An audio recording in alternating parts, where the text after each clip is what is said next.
On passe maintenant à la transmission d'un caractère héréditaire d'une génération à l'autre.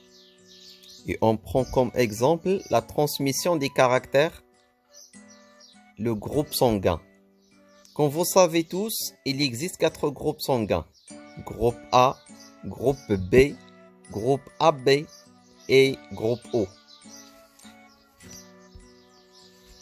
Les groupes sanguins sont reconnus par des molécules protéiques qui se trouvent au niveau des globules rouges. Exactement sur la partie supérieure, la partie externe de la membrane cytoplasmique des hématies chez les individus. Ces molécules vont déterminer les caractéristiques du groupe sanguin de cet individu. Donc on commence par cette introduction. Tous les caractères héréditaires sont contrôlés par des gènes.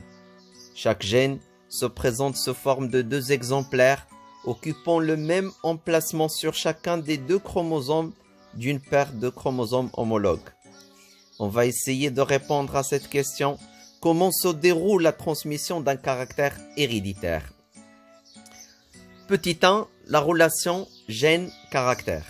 Donc vous devez savoir que tous les caractères héréditaires sont contrôlés par des gènes. Et chaque caractère, il a une relation avec un gène spécial qui occupe un emplacement sur un chromosome des 2 chromosomes homologues. On va prendre comme exemple le groupe sanguin. Donc vous avez sur vos manuels, dans la séquence 4, l'activité 1, la relation gène-caractère.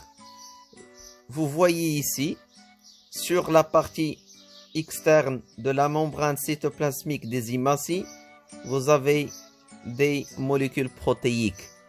Ça veut dire des molécules de nature protéique. Je vous rappelle, les protéines, ce sont des macromolécules organiques formées essentiellement du carbone, hydrogène, oxygène et azote. Et parfois, on trouve le soufre et le phosphore.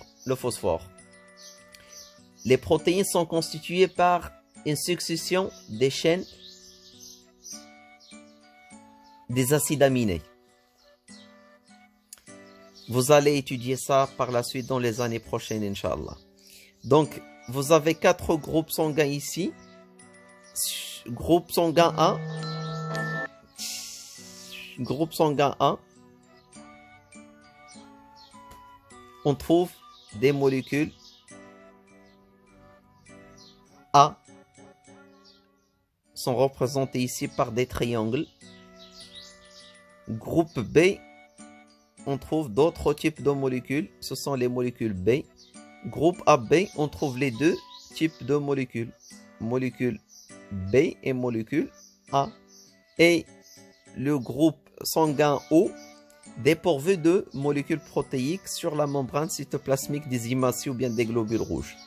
Donc essayez s'il vous plaît de dessiner ce schéma à l'aide d'un crayon sur vos cahiers. Et on écrit: le groupe sanguin d'un individu est déterminé par la présence ou l'absence de molécules protéiques à la membrane cytoplasmique des hématies. Entre parenthèses, ce sont les globules rouges. On passe maintenant au schéma suivant. Le gène responsable du caractère groupe sanguin est déjà déterminé par les scientifiques. Il est localisé sur la paire de chromosome numéro 9. Ce gène est représenté en 2 exemplaires. Ici, vous avez 2 exemplaires. Chaque exemplaire de gène, on l'appelle allèle. Halil بالعربية. Ce gène est représenté en 2 exemplaires dans une cellule, un sur chaque chromosome de la paire numéro 9 au même emplacement. Chaque exemplaire est appelé allèle. Les allèles détiennent les informations génétiques contrôlant la présence ou l'absence des molécules A et B sur les globules rouges. Chez l'homme, en général, il existe 3 allèles différents pour le caractère groupe sanguin. On a l'allèle A, l'allèle B et l'allèle O. On dit qu'un allèle s'exprime lorsque son information détermine le caractère groupe sanguin. Par exemple, si on trouve la molécule A au niveau de la membrane cytoplasmique des hématies, on dit que l'allèle A est exprimé. A et B sont des allèles que l'on dit dominants. A et B s'expriment ensemble, groupe sanguin AB.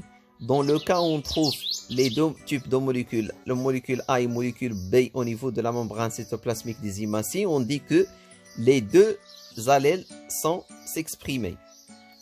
O est un allèle que l'on dit non dominant.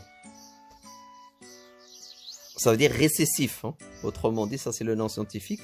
Le mot scientifique qu'on utilise pour désigner qu'un allèle est non dominant. On écrit les groupes sanguins du système ABO dépendent d'un gène porté sur la paire de chromosomes numéro 9. Le gène se présente sous forme de 2 allèles dominants A et B et un allèle non dominant. Chaque individu porte 2 allèles identiques ou différents. Un allèle qui provient de la maman, un autre qui provient du papa.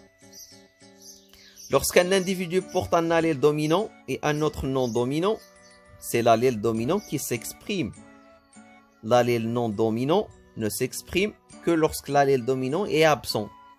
Les allèles A et B commandent l'apparition de 2 types de molécules sur la membrane des globules rouges, les molécules A et B. Vous écrivez petit 2, la transmission du caractère héréditaire d'une génération à l'autre. Et vous collez le document 3 de la page 139.